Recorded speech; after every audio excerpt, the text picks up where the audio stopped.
University of Birmingham, UK, in 1977, which he successfully completed, and as God-fearing young man, returned to Kent University to render services in various capacities: research fellow in the Land Administration Research Center, senior lecturer in the Department of Land Economy, head of department in the Department of Land Economy, and the director of Institute of Land Management and Development.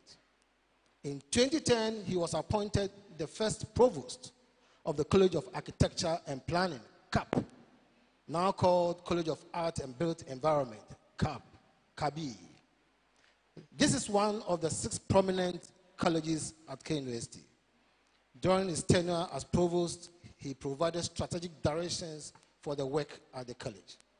The speaker played a significant role in virtually every aspect of the university's life, from a student leader in the Republic Hall and in the Department of Land Economy to the General Secretary and National President of the Kent University Alumni Association. He served as a member of the University Council, the Academic Board, the Executive Committee, and several other committees of the university. Professionally, he is a fellow of the Ghana Institute of Surveyors and the director and principal of the Center for Property Investment, a private sector firm made up of valuers, estate agents, investment analysts, land management consultants, and land economists in Koomson.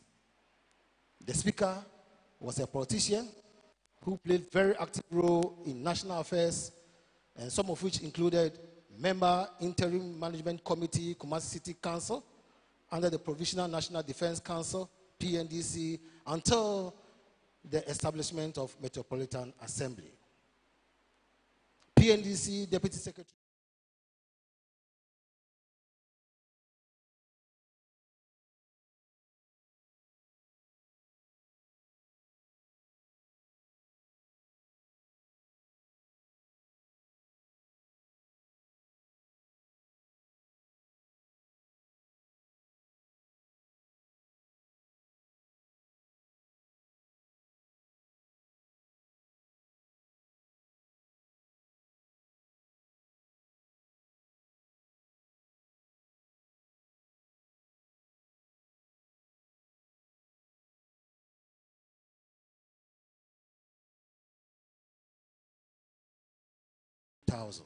A member of the Synod of the Kumasi Diocese since 1995, a member of conference in 2000, a secretary and later the chairman of the Research Planning Committee, a member of the Property and Procurement Committee of the Diocese, a member and later the chairman of the Resource Mobilization Committee of the Diocese. Currently, he is the late chairman of the Kumasi Diocese and also the chairman of the Diocesan Advisory Council of the Association of Methodist Men's Fellowships, Kumasi Diocese. Brethren, I say to the glory of God that the toil and sacrifices of the speaker have yielded a lot of benefits to himself and to Methodist Church Ghana. He has put his professional expertise at the disposal of the diocese over the years for no remuneration, by offering valuation services to the diocese in the valuation of assets of the Freeman College, KO properties, and properties of some societies in the diocese on various occasions. At the moment, he is a member of the Planning and Development Subcommittee of KO Rail Development Project. He is married to a beautiful wife, Mama Clara Mina, and they are blessed with 4 children and 5 grandchildren. Who is this great man we are talking about? Though he is a man endowed with great achievement and intelligence, he is God-fearing, respectful, humble, and has the capability and the capacity to deliver this lecture to the satisfaction of all members herein gathered. Ladies and gentlemen, with due respect, with huge applauses, let us welcome the speaker, Brother Professor Emeritus Seth Opuni Esiama.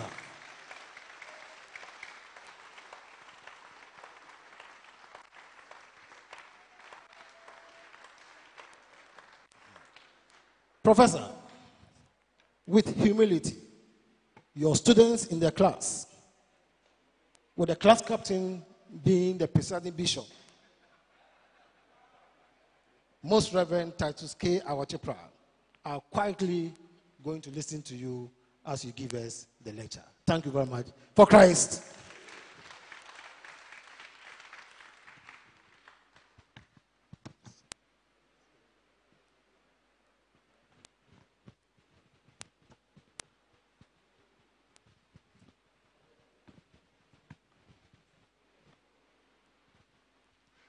For Christ. For Christ. And for Christ. My Lord, Presiding Bishop, my lay President, my diocesan Bishop, past lay President of Conference, Tim Osam Dudu, past bishops,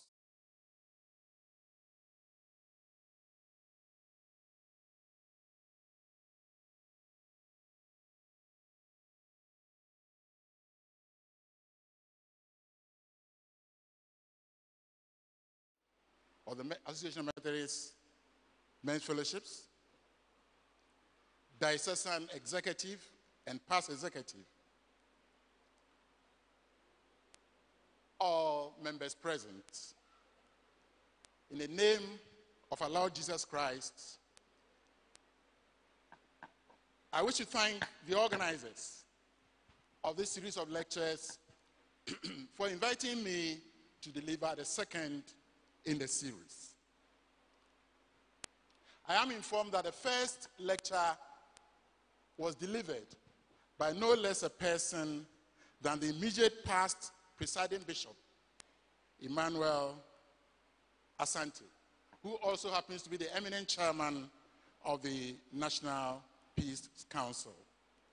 I am doubly proud that you should find me worthy to step into such giant shoes. I also wondered whether I was called because I'm also the regional chairman of the Ashanti Regional Peace Council. Sorry. I've had the opportunity of looking at the write-ups of the gentlemen we are celebrating today. And I am happy to note that our association recognizes people who excel, and so does the Methodist Church Ghana. And I am proud to belong to both the fellowship and the Methodist Church Ghana.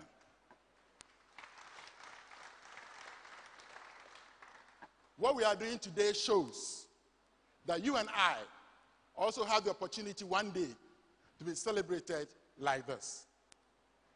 And that must be one of the main motivations for me accepting to do this lecture. So that one day we can have a senior man something lectures. My Lord Presiding Bishop, my Lord Bishops, I never met Reverend Joseph Kwao Clegg, and I never met our brother David Ackah and our brother Albert Enchia, who we are celebrating today. But having read their resumes, I am impressed by the work that they did.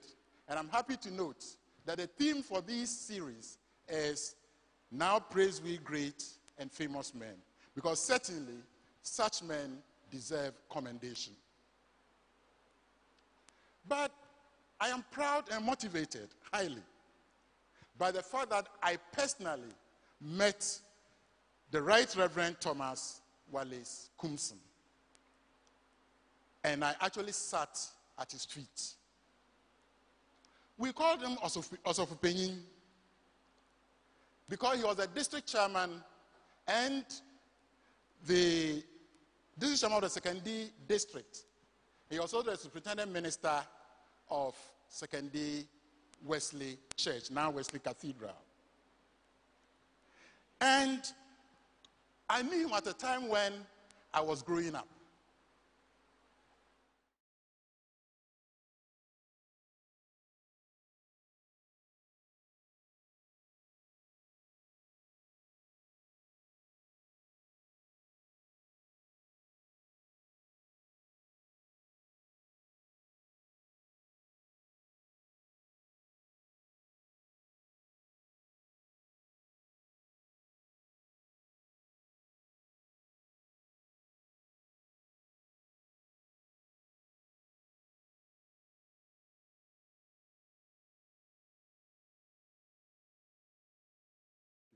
He also visited us in our school, Ketan Methodist boys.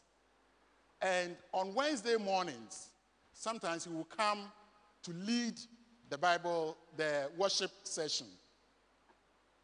And my biggest recollection of Penyin was when I was in middle form 2, and he came to lead the worship session.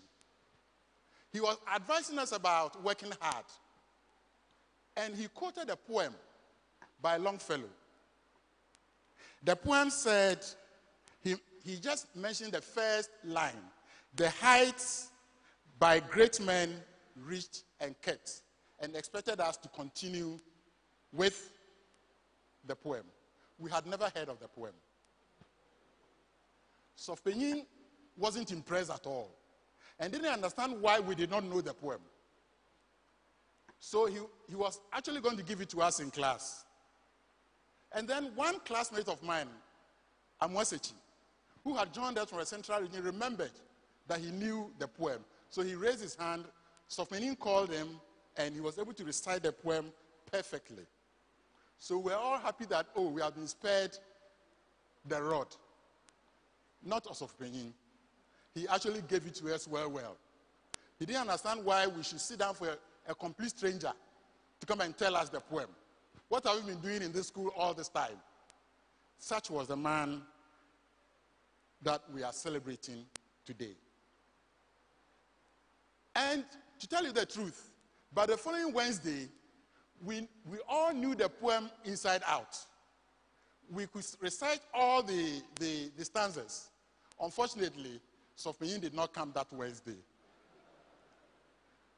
But that poem has become a personal poem for me. It says, "The heights by great men reached and kept were not attained by sudden flight, but they, while their companions slept, kept toiling upwards in the night." That was his advice to us. That was the poem he taught us. So it is for teachers, my Lord Bishop, that today, what Osofmenin taught us has come into reality. And I am gratified by the fact that he not only taught us to work hard, he worked hard himself, which is why today he is being celebrated. And I thank the organizers for making this a reality. My Lord Bishop, there's one thing as you were introducing Dr. Ewua, you did not mention. And I want to mention so I can also get some of the fans. He's my brother. So, Doc, Mafosti, congratulations. The topic for today says, rekindling the Methodist Evangelical heritage, focus on the men's ministry for church growth. Now, this year, I've heard a lot of preachers speak on this theme. Now, they've all hammered on the fact that evangelism is something that the church ought to take seriously. To us as Methodists, evangelism means only one thing: to tell the good news of Christ to people and to draw them under the banner of Christ.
Now, John Wesley traveled far and wide to spread the gospel. In fact, in my readings on him, I've learned that he actually traveled at least 250,000 miles. 250,000 miles just to go and preach the gospel. John Wesley, and remember in those days, we didn't have the 4x4 that we are all using so happily. They had to go on foot or by horse. So you can see the effort that he had to make just to proclaim the good news of Christ. Today, we sit in Kumasi. Go to Mankranso to preach the word. When you get to that kind of situation, my senior ministers, let us remember, somebody traveled on foot and on horseback for 250 miles just so he can do the job which you have been asked to go and do in one day. Not only that, John Wesley is reputed to have preached at least 40,000 sermons. And these were not sermons that were just sermons. Sermons of powerful messages that drew people to Christ. John Wesley, together with his brother Charles, wrote thousands of hymns. In fact, Charles alone is reputed to have written about 6,000 hymns. These were people who were on fire for Christ. At one point, when the Anglican ministers ran away from America back to England, John Wesley had 15,000 converts, and he didn't know what to do with them. He had to ordain ministers to take care of that flock. This is one man's work. How many have we brought to the Lord? So, my Lord Bishop, brothers and sisters, this is the kind of heritage that we say we are rekindling. That is the kind of heritage that the Methodist Church has. The heritage of evangelism, the heritage of winning people for Christ. Now, John Wesley did his work. And this work influenced people in his own time, in his own community. So, a very young man of 27 years heard what Wesley had done and decided that he would also go not to America, but to the dark continent. And the dark continent in those days, if you've done a little bit of history, Africa was a dark continent because nobody knew what was happening inside Africa. This young man of 27 years offered to come and spread the good news of Christ, to evangelize the people in the dark continent. He came. Within 6 months, he was dead. He put his life on the block because everybody knew that going to Africa at this time, you are likely to die. He said, I will go because the message of Christ tells me to go. That was the story of Joseph Downwell. Within 6 months, he was dead. He knew it would happen. But the Christ that was leading him was too much for him to say that because of his life, he will not come. Downwell came and died.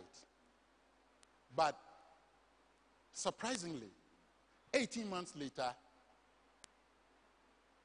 George Wrigley and his wife also decided we will go. I am sure people might have told them, hey, your brother went and died.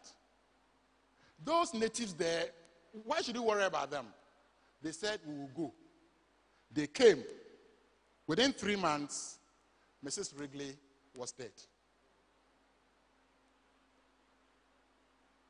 Her husband stayed on.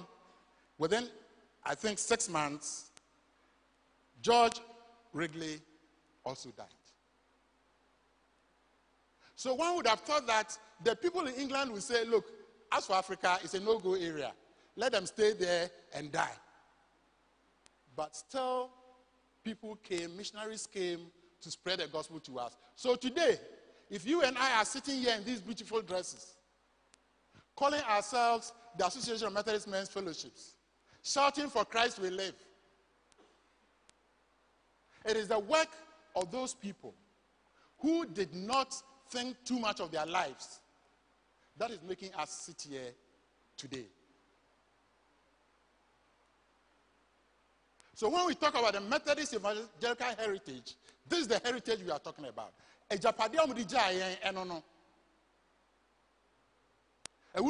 Wesley ne Wrigley ne what are we doing about this? So when we say we are rekindling this heritage, what we are saying is that yes, we have forgotten about it, but we are going back to pick it.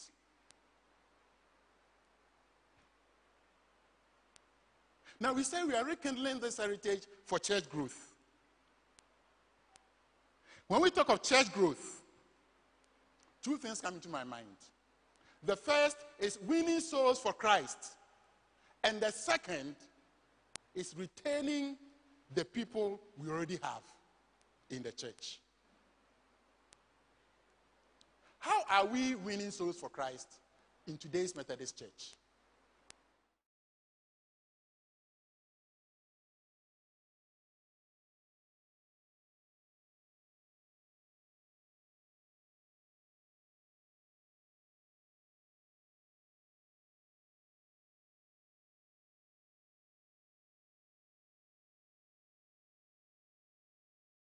For Christ. These are young men and women who will leave their comfortable homes and their hostels, their beds, to go and sleep in classrooms because they want to evangelize and bring people to the Lord.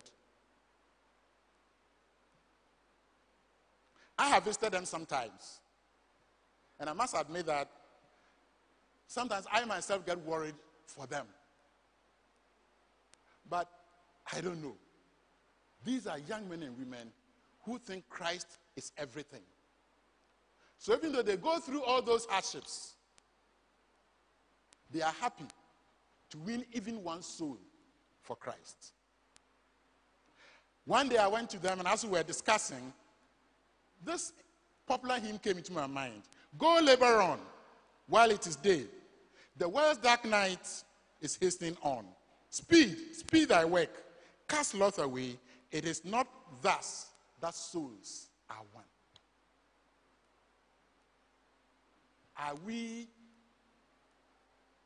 not enjoying in sloth? Are we not enjoying in our laziness, in our comfortable homes, while souls are being lost? Another area that we can work on is church planting. And I know the Methodist Church is an expert when it comes to church planting. But we are not experts at taking care of the churches we plant. Every day we are planting new churches. And every day our new churches are going off. I was speaking to the students about 2 weeks ago about a society they planted. A year later, when they went back, the structure they had helped them to construct was in ruins. The whole place was overgrown with weeds. Why? Because the caretaker they appointed had been taken away and none was appointed. So all the people they had won for Christ had gone into Pentecost and Assemblies of God and other places within the village. We need to pay a little more attention to the souls that we win, because if we don't cultivate them, we lose them to other people. When we're young, one of the main areas of evangelism was the camp meeting, where they would bring all of us from different villages, and the minister would preach the gospel to us. And so today, we still have camp meetings, but I realize it is going out of fashion. It is going out of fashion, particularly in urban areas. Because people ask me, Prof, why should I leave my home, my bed, and go and live in a classroom where there is no toilet, there is no bathroom, because I want to propagate the word of God? You ever can radio somebody? The camp meetings are going out of fashion. But I want to believe that in our rural communities, camp meetings are still in vogue. There are also special programs that our churches undertake to win souls for Christ.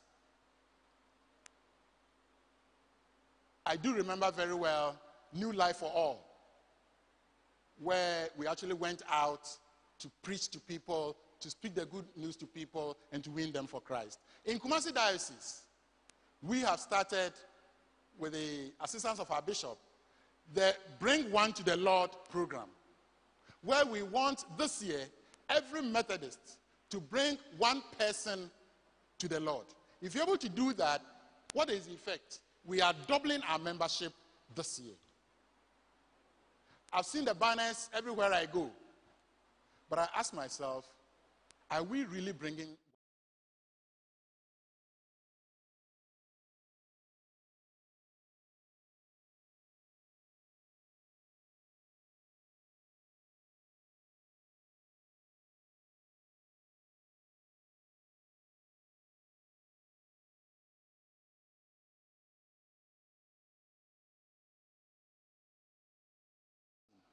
What it means is we take the less endowed, what we call less endowed circuits, and twin them with the better endowed circuits. The whole idea is that the better endowed circuit will find time to support the work of the lesser endowed circuits. In this way, the circuits can do more work in their areas and bring more souls to the Lord. That is a form of evangelism. But my Lord Bishop, have we ever considered why every Thursday, we have a leaders meeting on Thursday, that's why I'm using Thursday.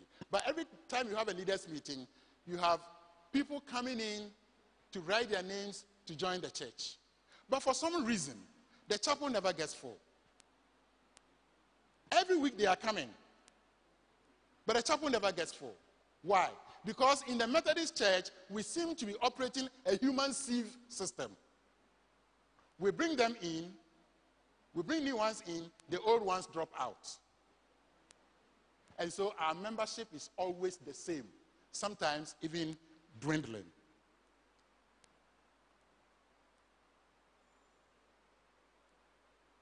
And the reasons are simple. Papa Sofo, many of our societies are not looking after the spiritual health of the people. Yes, we do the crusades all right. Yes, we do the revivals. But you see, we are talking to them as people. We are not talking to them as individuals. So we come, and these days some of the evangelists we bring, I don't know where we bring them from. They come to shoot the devil in our churches. They come to stamp on the devil. So if an old man like me, I'm standing there and I'm not stamping on the devil, the youth look at me and say, Papa, you're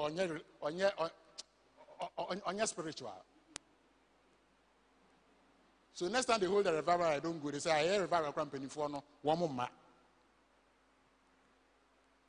But we need to think about the spiritual needs of our people. Let us find out what their problems are. Once a while, let's find time to call them individually. Sometimes when we listen to people, we will know who are going through a crisis, so we can call them and counsel them. It is said that if you don't take good care of what you have, somebody who takes good care of it will take it away. Again, we are not effectively addressing the material needs of our people. Are we building loving and caring societies? My Lord Bishop, with the greatest of respect, is the Methodist Church a loving and caring church? Are we taking care of the people in our societies to make them stay? Or we treat them as everybody else?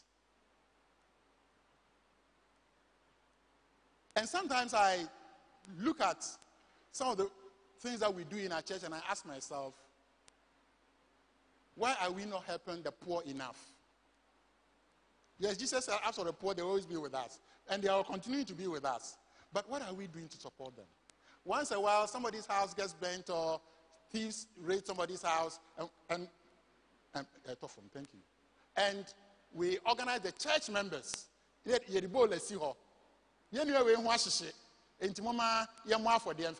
What happened to the money that we got when we did the harvest?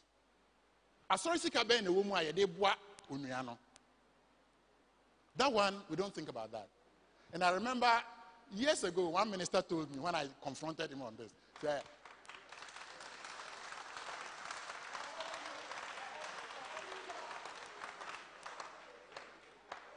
when I confronted my own minister years ago and asked him what we are doing to support the poor in the church, I said, yes, sir. Of course, I didn't have the courage to ask him that. But again, any day.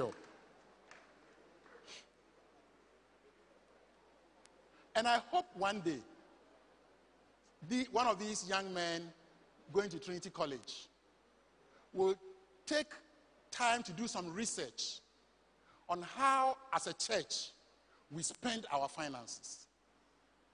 You see, if you look at the way we do our things, with the greatest respect, my Lord Bishop, from the head office to the society, we seem to spend so much money on administration, administrative issues. So you ask yourself,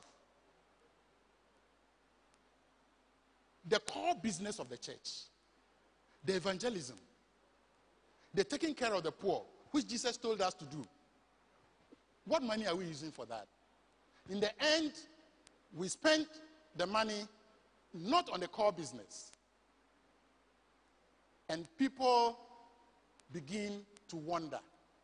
And once you don't take care of their interests, remember, the others are waiting, the other churches are waiting to take care of them. That is why they are all leaving for the charismatic churches. Because a whole corner.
We must begin to do something about that. So, my Lord Bishop, I have two proposals. I personally don't like, or I think we have too many organizations in the church.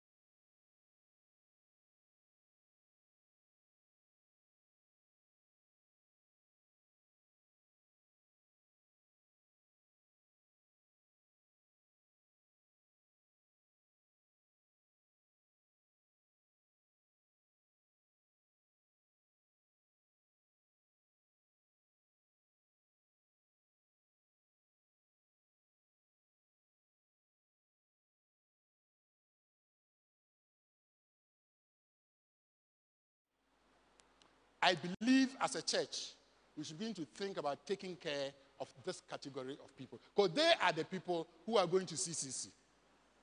They are the people who are going to the charismatic churches.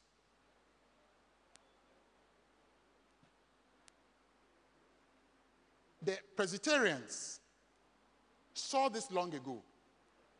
So the Presbyterians have an organization they call Young Adults Fellowship, YAF. And it is for this transition group.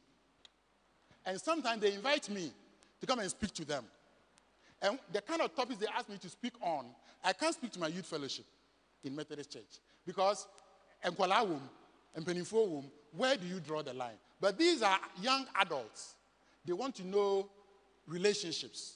They want to know when somebody gets married and is not having children, what are the issues, and so on. You can't go and do this at a youth fellowship. So we should begin to think about doing something like that to bring that category of people together so they will be served the kind of food they need in the church. Maybe we don't need another organization. Maybe within the youth fellowship, let's create a young adults fellowship within the youth fellowship and let them meet together by themselves. Again, my Lord Bishop, when you look at Gamsu, as I have said, these are young, vibrant, intelligent, educated young men and women. Sometimes they come into our churches, and let me use the word they use for me. Forgive me. They say our churches are